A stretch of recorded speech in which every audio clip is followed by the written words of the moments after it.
Giordanengo, director del Hospital de Basavilbaso. Bueno, gracias por esta entrevista para despejar dudas, teniendo en cuenta los 6 casos confirmados que hay actualmente en Basavilbaso. Bueno, si te parece, buenos días y aclarar en lo posible los 3 o 4 circunstancias que son por ahí complicadas de comprender. Lo primero es entender qué es un caso sospechoso en esta pandemia. Caso sospechoso es variable según el lugar del mundo, de la Argentina o de Entre Ríos que estemos viviendo, en qué momento están pasando de la pandemia. En este momento, y digo esto porque el protocolo de casos sospechosos ha variado hasta 5 veces desde el comienzo de la cuarentena, y en este momento en Entre Ríos, salvando algunas circunstancias como los departamentos Paraná y Gualeguaychú, casos sospechosos es aquella persona que no le asiste temas de salud o seguridad o de control de cárceles y otros tópicos. Digamos, el común de la gente, para hacer un caso sospechoso, el protocolo dice que tiene que tener 2 o más síntomas, que son fiebre o dolor de cabeza, dolor de garganta, dificultad para respirar, tos, y tener una conexión con una situación de COVID, o sea, con un diagnóstico de COVID. Esto hace que uno, o haber venido de un lugar de circulación, por ejemplo, la persona haber venido de Rosario, de Paraná o de Buenos Aires, para dar ejemplo, o del Chaco. En esos casos, el protocolo dice que esa persona es sospechosa, se espera habitualmente hasta 48, 72 horas, 2 o 3 días del inicio de esos síntomas, no se hace inmediatamente el estudio, porque si da negativo puede ser porque fue muy prematuro y todavía no tiene suficiente cantidad de virus para aparecer como positivo. Se espera, como digo, hasta 3 días en la medida que lo permite la condición del paciente, y se realiza el estudio que, por suerte para nosotros, a partir de la apertura del laboratorio en Concepción del Uruguay, se hace de un día para el otro, temprano en la tarde tenemos el resultado informado. Contacto estrecho es toda aquella persona que estuvo justamente en contacto con un confirmado, con alguien que tiene la enfermedad, desde el momento que inició los síntomas, 2 días para atrás. O sea, si yo hoy, que es 21 de agosto, empiezo con síntomas y estoy en contacto con una persona y luego me diagnostican la enfermedad, la persona tiene que pensar si estuvo conmigo desde el 19 de agosto para adelante, ¿sí? Ese es un contacto estrecho si cumple las condiciones de estar demasiado cerca, menos de 2 metros, demasiado tiempo, más de 10 minutos, y sin cuidarse con tapaboca nariz, sin cuidarse con compartir cosas con esa persona, por ejemplo, compartir el mate, compartir una comida, un abrazo, o no cuidarse al tocar la misma superficie que esa persona, que puede ser un escritorio, una mesa, una silla. Ese es un contacto estrecho y es lo que en este momento de nuestra situación en Basavilbaso, con los 6 casos confirmados positivos, que a partir de la tarde que hemos tomado 3 más ayer puede haber más, estamos haciendo el seguimiento y el control de las personas que han estado en contacto estrecho con estas personas positivas. Eso lo hace complicado porque son personas que tienen múltiples actividades, que han estado en contacto con mucha gente, entonces estamos recabando datos no solo de la persona que ha dado positivo y que por suerte están bien en sus casas a las 6, sino se trata también de que a partir de que uno detecta uno de esos contactos, tienen la capacidad de comentar que también estuvo Juan, Pedro, José en la misma condición que él. Así estamos construyendo de una manera exhaustiva y lo más rápido posible, tener un panorama, un mapa de los contactos que han tenido estas personas, para así investigar cómo están, ver cómo se están comportando e indicarles, inclusive ordenarles, no de nuestro espacio, pero hay una orden por una cuestión de salud pública, que cumplan con un aislamiento estricto domiciliario de 14 días. Si se negaran, si no pudieran hacerlo, se habilitan otros espacios, uno puede tener la posibilidad, como sucede en otras localidades, que hay hoteles o espacios públicos dispuestos para que se alojen allí cuando no pueden cumplir el aislamiento. Así que bueno, eso es contacto estrecho. Lo otro es el diagnóstico, cuál es la persona sospechosa, y en ese tema estamos trabajando, realizando test diagnósticos diariamente a partir de ahora prácticamente, y enviándolos, como es sabido, a Concepción del Uruguay, al Hospital de Concepción, que lo recibe temprano en la mañana y luego lo llevan al INTA de Concepción para procesarlo, y habitualmente alrededor de las 16, 17 horas nos informan los resultados que van teniendo. ¿Qué pasa con el tercer contacto, digamos? El contacto del contacto estrecho, ¿no? Porque una familia, por ejemplo, que estuvo en contacto con un positivo, un solo miembro de la familia, ¿qué pasa con el resto de los convivientes? ¿Y qué pasa si no presenta síntomas ese contacto estrecho del positivo, pero puede contagiar o no? Sí, bueno, lo que pasa es que uno tiene ubicado el contacto estrecho. El contacto estrecho manifiesta en qué condiciones vive, en qué condiciones familiares, y lo tiene ubicado él y lo controla de manera directa o indirecta a través de contacto telefónico, cómo se va sintiendo. Si le apareciera algún síntoma, dos o más de estos síntomas que describimos, lo vuelve un caso sospechoso y hay que realizarle el hisopado. En ese caso, los que eran hasta ese momento gente que convivía con estas personas pasa a ser contacto estrecho. Entonces es como una cadena y por eso esta enfermedad, esta pandemia se ha ido desarrollando como en oleadas que van invadiendo territorios donde no estaba.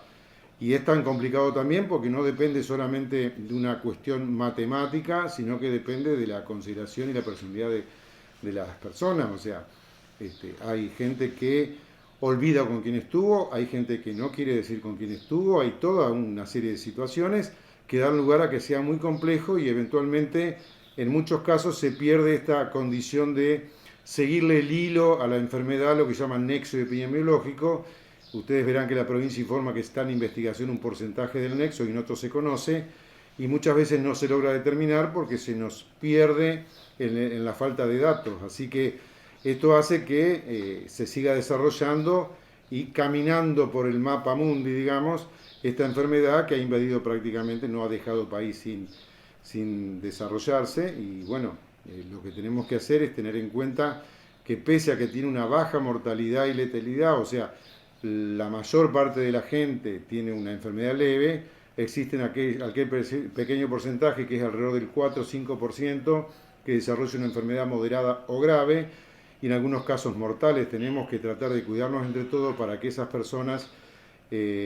no se merezcan esto, porque nadie se merece nada de esto y tenemos que cuidar a todos de nosotros y bueno, estar atentos en tratar de cercar y buscar la manera de determinar por dónde anda el contagio para tratar de eliminarlo. Para eso existen, en este caso, la famosa cuarentena de 14 días de estas personas contacto estrecho tiene que ver con aislar de su posibilidad de contagiar potencialmente. Aunque estén bien, pueden formar parte de ese grupo del 40% de las personas que no tienen ninguna desarrollo de ningún síntoma y sí son contagiosos. Por lo tanto, esa es la responsabilidad de cada uno de nosotros de tomarnos estas 2 semanas de aislarnos para evitar contagiar a otros y que le pueda ir peor. En esta investigación, en este seguimiento, ¿están buscando cuál sería el caso cero de los positivos de aquí de Basavilbaso? Sí, lo que uno intenta también investigar es cómo comenzó todo, a través de lo que se define como el caso cero o el primer caso, con la aclaración que tiene que ser pertinente que no se busca ningún culpable, sino las razones del desarrollo de la enfermedad, del brote en este caso en la localidad.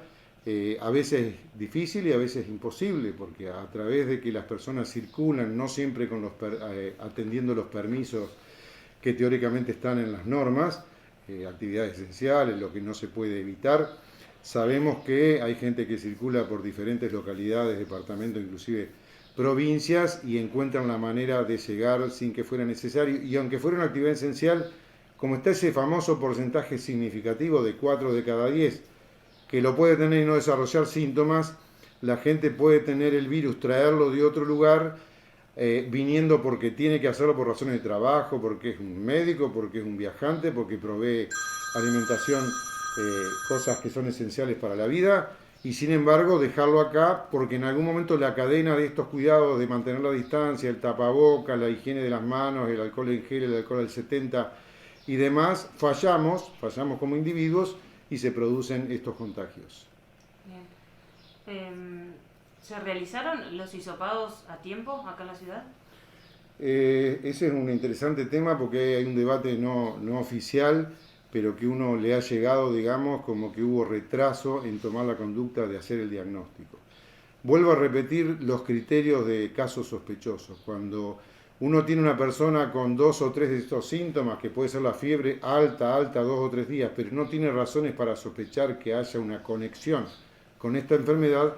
lo que se debe hacer es que el sistema público o el médico de familia o particular haga un seguimiento de ese caso, porque si no tiene causa que explique, por ejemplo, una angina con pus que merezca un antibiótico, debe continuar y ver cuál es la evolución de ese cuadro clínico y llegará el momento o no de definir si hay que hacer el diagnóstico respectivo. Pero repito, es imposible hacer este diagnóstico para todo el mundo. Hacérselo porque se lo hace no garantiza nada. De hecho, hay provincias o localidades que están exigiendo llegar con el hisopado de otro lado, se lo exigen al ingreso. Eso no quiere decir nada porque entre que me lo hice y estoy llegando a esa provincia, puedo haberme contagiado y empezar a desarrollar 2, 3, 5 días después, entonces no es garantía de nada. Por eso hay un criterio y un protocolo para utilizar ese recurso de diagnóstico de una manera lógica, entendiendo que la pandemia tiene de per se bastante ilógica. ¿Qué pasa con estas personas que nos hemos enterado esta semana que han dado positivo y tal vez no tenían síntomas y siguieron su vida normalmente de acuerdo a los permisos y demás en la ciudad, que fueron a hacer un mandado o fueron al cajero y demás? ¿Hay que tener miedo de que hayan contagiado y demás? Hay que tener la precaución. Si yo me cuido y que por carácter transitivo estoy cuidando al otro, me estoy cuidando yo. Si yo voy al cajero y no tomo las precauciones para manipular el teclado del cajero, estoy cometiendo un error que va en contra mío. Por lo tanto, si adelante mío entró alguien potencialmente contagiante, que tiene el virus, no lo manifiesta, o que manifiestamente sabe que tiene el virus, pero igual incumple con la ley y las normas, yo tengo que cuidarme y por lo tanto, si no hay a disposición en el cajero los elementos de higiene, lo tengo que llevar conmigo, un poco de alcohol al 70 en un frasquito, alcohol en gel, y cuidarme yo, porque como decían nuestras madres o tías o hermanas, según la edad de cada uno, la caridad bien entendida empieza por casa. Entonces tenemos que tener la suficiente responsabilidad personal y en todo caso exigirle al Estado municipal, a la fuerza de seguridad, a la provincia, que hagan cumplir las normas que están determinadas y que van variando. De hecho, en la mañana de hoy, Basair Baso asume una condición frente a esta pandemia totalmente distinta, como que retrocedemos a una prácticamente fase 1 con restricción de la movilidad, restricción de determinadas actividades, y tenemos que entender que vale mucho más la pena 14 días de aislamiento y de restricción de nuestras libertades individuales si eso va a favor de tratar de interrumpir esta situación que estamos viviendo y de esa manera sentirnos mucho más tranquilos y no con la preocupación de que a alguien le puede tocar un cuadro grave y eventualmente mortal, que no queremos vivir eso ninguno de nosotros. ¿Y qué determina la circulación del virus en una ciudad, en un pueblo? Bueno, la carga de virus en el ambiente tiene que ver con la cantidad de casos. Por eso, cuando se toma la decisión de pasar a una instancia de casos aislados a casos por conglomerados o área de circulación del virus, tiene que ver con un desarrollo estadístico y hasta matemático donde se toman en cuenta los casos positivos, el nivel de detección de casos, la relación entre sospechosos y positivos, etcétera, algo que nos excede a nosotros, y para eso está la Dirección de Epidemiología Provincial con toda la ubicación en las regiones de los nodos epidemiológicos que están transmitiendo información y recibiendo información en tiempo real. Acá estamos en contacto no solo a través de nuestro nodo que maneja Eleonora Sala, sino con el nodo epidemiológico de Concepción del Uruguay y la doctora Inés Piñeiro, y de hecho comunicándonos diariamente con el Ministerio de Salud,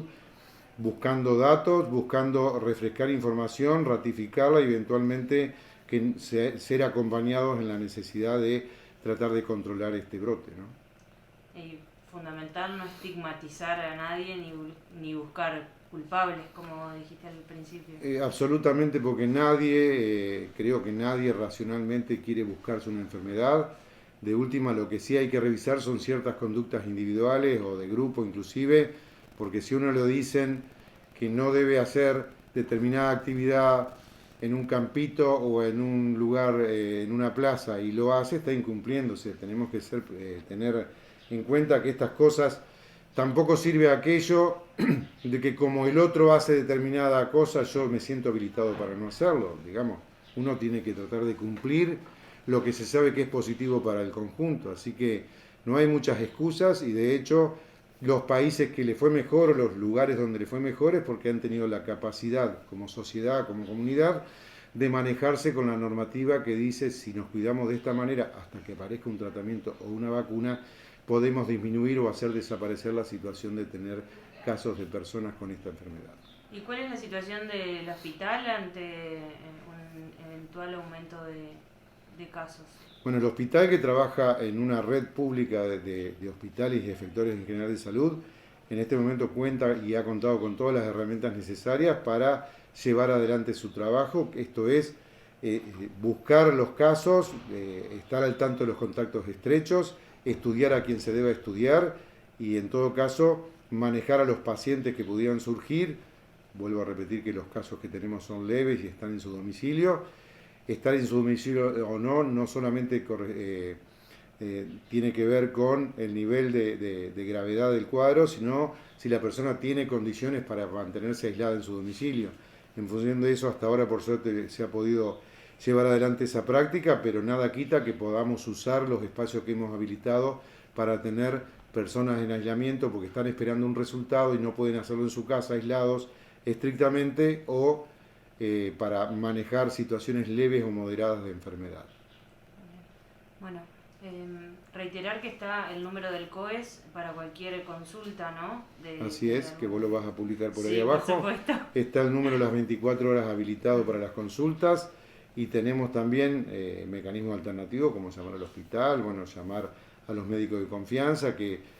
todo el sistema lo que no sabe lo averigua, porque no necesariamente tenemos que saber todo. No estamos llenos de expertos de esta problemática, pero estamos en contacto con quienes lo saben, con quienes han trabajado en situaciones mucho más complicadas en otros lugares, así que en ese sentido lo que hay que tratar de utilizar es la buena información y reclamarla a sí mismo. Y por otro lado, insistir en hacer y hacer cumplir las normas que dicen lo mejor va por acá, que empieza por cada uno de nosotros. Muchas gracias, Sergio. Gracias a vos.